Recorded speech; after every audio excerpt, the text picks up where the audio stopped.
മനുഷ്യ ശരീരത്തിൽ പുരുഷ ബീജോത്പാദനത്തിലും പുരുഷ ഹോർമോൺ ഉൽപാദനത്തിലും ടെസ്റ്റസ് അഥവാ വൃക്ഷണത്തിന് അതിന്റെ പങ്ക് അതുല്യമാണ്. ശരീര ഊഷ്മാവിനേക്കാൾ 1.5°C കുറഞ്ഞ താപനിലയിലാണ് വൃക്ഷണത്തിൽ കൃത്യമായ ബീജോത്പാദനം നടക്കുന്നത്. ഈ ഊഷ്മാവിനെ നിയന്ത്രിക്കുന്ന വിധത്തിലാണ് ഇവയെ ശരീരത്തിന്റെ പുറത്തായി ഒരു സഞ്ചിയിൽ സംവിധാനിച്ചിരിക്കുന്നത്. നല്ല തണുപ്പുള്ള സമയത്ത് സഞ്ചി ചുരുങ്ങുകയും വൃക്ഷണത്തെ ശരീരത്തിനോട് ചേർത്ത് വയ്ക്കുകയും അതിന്റെ താപം നിലനിർത്തുകയും ചെയ്യും.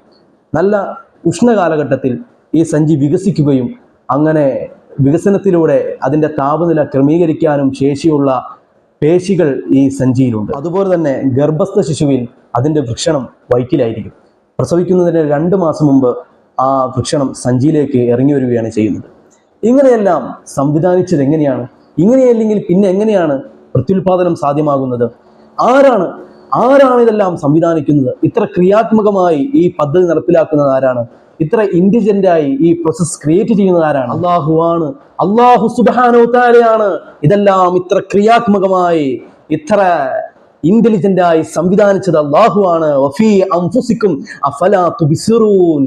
മനുഷ്യ, നിന്റെ ശരീരത്തിന്റെ ഈ സൃഷ്ടി വൈഭവത്തെ കുറിച്ച് നീ ചിന്തിക്കുന്നില്ലയോ?